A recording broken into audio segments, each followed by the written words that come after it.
দেশ থেকে হেঁটে আসছিলাম, কোনো ইতিহাস থেকে। কবে যেন আমাদের জন্ম হয়েছিল।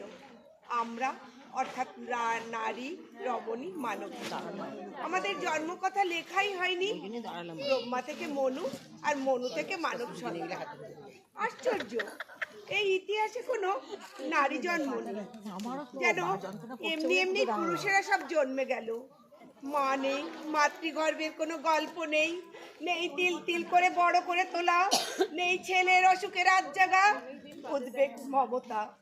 যেন মা বলে কারোর উপস্থিতি ছাড়াই ব্রহ্মার পেট থেকে মনু জন্মালেন। এরকম অদ্ভুত সৃষ্টি তত্ত্ব থেকে আমাদের মাতৃঘাতী সভ্যতার শুরু।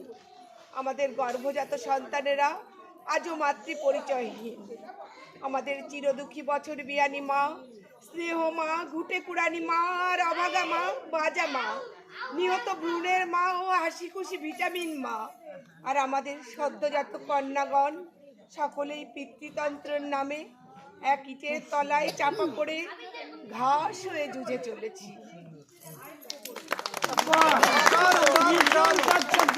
ভীষণ তাৎপর্যপূর্ণ, এবং এই কবিতাটা প্রথমেই শুনলাম, এই কবিতাটা প্রথম শুনলাম।